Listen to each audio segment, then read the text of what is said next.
इस मृत्युलोक का हर एक प्राणी, चाहे वो मनुष्य हो या पशु पक्षी हो या फिर पेड़ पौधे हो, हर सांस लेने वाला प्राणी अपने जन्म के साथ मृत्यु को लेकर आता है। हर प्राणी को एक न एक दिन निश्चित क्षण पर मरना अर्थात अपने शरीर का त्याग करना पड़ता है। मनुष्य को सिर्फ कर्म करने का अधिकार है, फल की इच्छा ना करें। दोस्तों, यह भगवान श्री कृष्ण कहते हैं कि मनुष्य को चाहिए कि फल की इच्छा त्याग कर कर्म को अपना धर्म समझकर करे, क्योंकि जो मनुष्य फल प्राप्ति की इच्छा करता है उसका मन फल के बारे में सोचकर अपने कर्म और कर्तव्य से विचलित हो जाता है और उस इंसान को वो फल नहीं प्राप्ति होता जिसकी उसने इच्छा की हुई थी। इसलिए भगवान श्री कृष्ण कहते हैं कि मनुष्य सिर्फ कर्म कर सकता है, फल कदापि मनुष्य के अधीन नहीं है। जो लोग फल की इच्छा में कर्म करते हैं वे लोग सुख दुख आदि के चक्र में फंस जाते हैं और उनकी मन शांति नष्ट हो जाती है। तीसरी बात दोस्तों, इस विश्व में केवल शरीर मरते हैं लेकिन आत्मा अविनाशी है। शरीर के मरने पर भी आत्मा नहीं मरती। दोस्तों, भगवान श्री कृष्ण कहते हैं कि आत्मा न कभी जन्म लेती है और न ही कभी मरती है। वो अजन्य, नित्य, सनातन और पुरातन है। जो शरीर के बारे में जाने के बाद भी मरती है, जो सचमुच ज्ञानी होते हैं वो ना उनका शोक करते हैं जो लोग मर गए हैं और ना ही उनका शोक करने देते हैं। और जो अभी जिंदा है क्योंकि वो जानते हैं कि जो मर गया है वो फिर से जन्म लेगा और जो अभी जीवित है वो अवश्य ही मर जाएगा। मरने वाला फिर से जन्म लेगा, क्योंकि केवल शरीर का नाश होता है। शरीर के अंदर की आत्मा है वो कभी नहीं मरता, क्योंकि आत्मा को ना कोई शस्त्र काट सकता है और ना ही उसे कोई अग्नि जला सकती है, ना ही जल गला सकता है और ना ही वायु सुखा सकती है।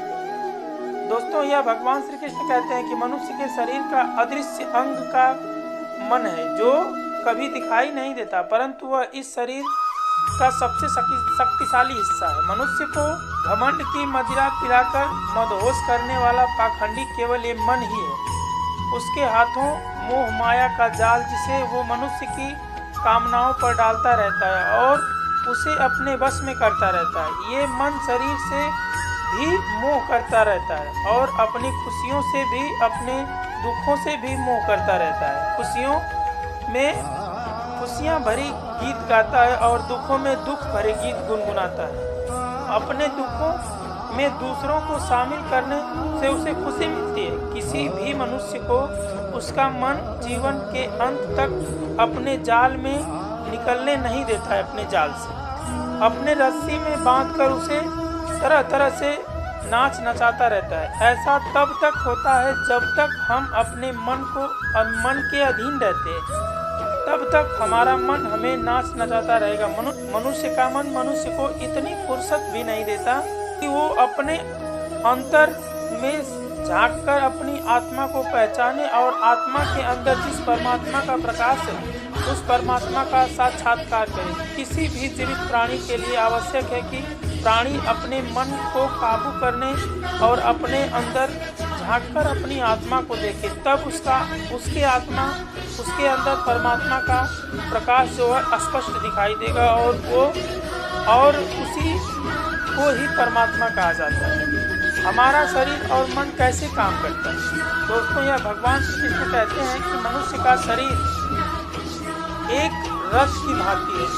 जैसे आँख, कान, नाक, जीभ और त्वचा आदि इन इंद्रियों घोड़ों को जो सारथी चलाता है वो सारथी ही हमारा मन है और उस रथ में बैठा हुआ स्वामी वही हमारी आत्मा है। मनुष्य की इंद्रियों के विषय की ओर आकर्षित होती रहती है और ये सब तब तक ही होता है जब तक जीवात्मा अपने मन को काबू ना कर लाए। जब तक तुम स्वयं मन के अधीन ना रहकर अपने मन को अपने अधीन कर लोगे तो वह मन अच्छे सारथी की तरह तुम्हारे शरीर रूपी रथ को सीधे प्रभु के चरणों में ले जाएगा। यदि मन तुम्हारा स्वामी है और तुम उसके अधीन हो तो वो मन माया के बंधन में जकड़ता रहेगा और जब तुम अपने मन पर काबू पाओगे और उसमें स्वामी हो जाओगे तो वह मन तुम्हें मोक्ष के द्वार दिखाएगा। भगवत गीता के अनुसार खुशी 3 प्रकार की होती है। दोस्तों, भगवत गीता के अनुसार इस दुनिया में खुशी 3 प्रकार की होती है। एक तमामसिक खुशी और दूसरा राजसिक खुशी और तीसरा स्वास्थ्विक खुशी।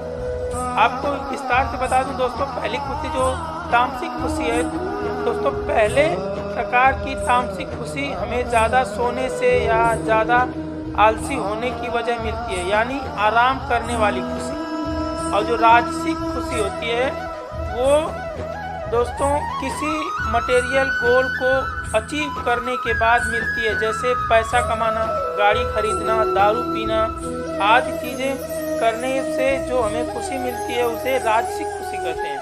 अब जो सात्विक खुशी होती है ये तीसरी प्रकार की खुशी होती है, ना उसे सात्विक खुशी कहते हैं। भगवत गीता में ये कहते हैं कि तामसिक और राजसिक ये दोनों खुशियाँ अस्थायी होती हैं, और सात्विक खुशी ना वो पहले हमें जहर की तरह लगती है लेकिन बाद में वो हमें शहद की तरह लगती है। दोस्तों, लॉन्ग टर्म और